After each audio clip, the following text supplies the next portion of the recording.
pag may meetingan namin, tapos kung anong gagawin namin sa chapel, kung lalo na yung mga paro, kung basta ayusin namin, kung may sira, ganun.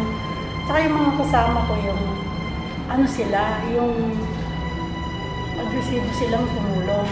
Kahit hindi mo sila anuhin, tutulong sila. Kahit wala akong utos sa kanila, kahit yung barangay namin, tumutulong din, gano'n. Tapos nagtatanong sila kung may problema sa chapel, kung ano yung kulang. O, yun ang minaano namin, pinaghahandaan namin pag malapit na yung novenas, gano'n, yung tsaka yung mga yung mga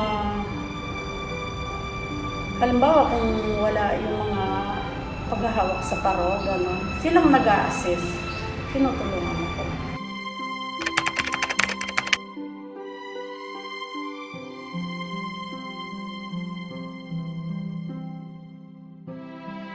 Mahalaga sa amin, lalo na yung mga nakaraang 2 taon, palagi nilang tinatanong sa akin kung mayroon ng Maitines, kung mayroon ng novenas, gano'n.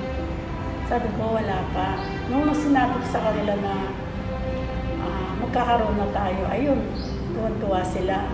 Tsaka hindi ako nagmumroblema sa mga kabarangay ko na yung mga sponsor sa MASCOM, mayroon silang nagpipresenta, yung gano'n na araw sa akin, gano'n.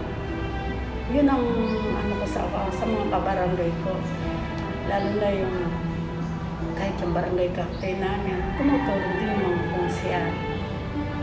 Tuwang-tuwa sila, lalo na sasabihin nila, tulungan niyo yung pastor natin pagka limbon na yung prosesyon na. Ganun sila kaano dito sa